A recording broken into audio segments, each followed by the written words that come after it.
Okay, welcome back everyone. We're going to be doing a quick demonstration on our setups for walleye trolling on Lake Roosevelt. So first thing you're going to need is you're going to need a bottom bouncer. We like to say about 1 ounce for every 15 to 20 feet you're trolling. So this one's a 1 ouncer.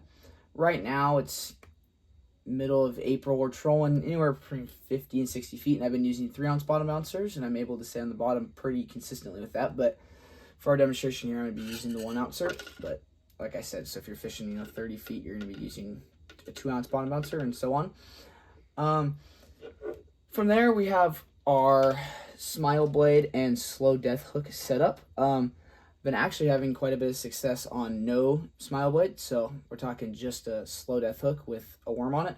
We're going to show how to hook up the worm in a sec, but you're going to attach this to your bottom bouncer, which is right here.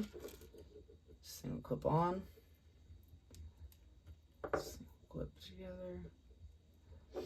So then there you go, that's attached to your bottom bouncer. I like to say about 25 to 30 inches for these leaders.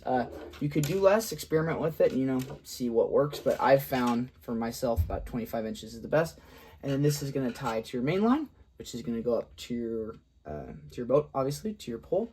And the idea is this is bouncing along bottom, you're trolling real slow, and this thing's spinning with the worm, and it's dragging right on bottom where the walleye are going to be, and they're going to bite it. So in terms of trolling speed, I like to troll essentially as slow as you can go while your smile blade is still spinning. So I don't know what speed that equates to, but somewhere between 0.4 and 0.8, I've found that's where I'm trolling. I like to go at that speed because if you go any faster, your bottom bouncer is going to get off bottom, and it's harder to stay right down where the fish are. So in terms of the worm, what we're going to do is we're going to just demonstrate real quick how to hook it on. So I have the hook. I'm going to thread the worm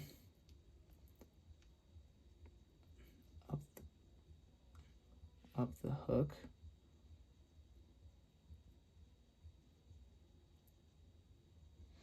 And then you want to make sure this worm gets above that hook thing because it's going to fall down if you don't. So we're going to pull it up and make sure it gets above where the hook ties onto that line. And then you're going to have this tail here, and we do not want the tail because if you're trolling with just that, the walleye are most likely going to bite the end there. So we're just going to pinch the bottom part there, and it's going to pinch off. So then we're left with just that, and that looks perfect. That would fish real well. A couple other things is we've been finding different colors, at different times of the day work really well. I've found that this weird, I don't even know what color that would be, sort of green, blackish, metallic has been really good in the mornings. And then we've also found that chartreuse has been really good. And I've also liked this dark green, if I could find it. That's not the dark green.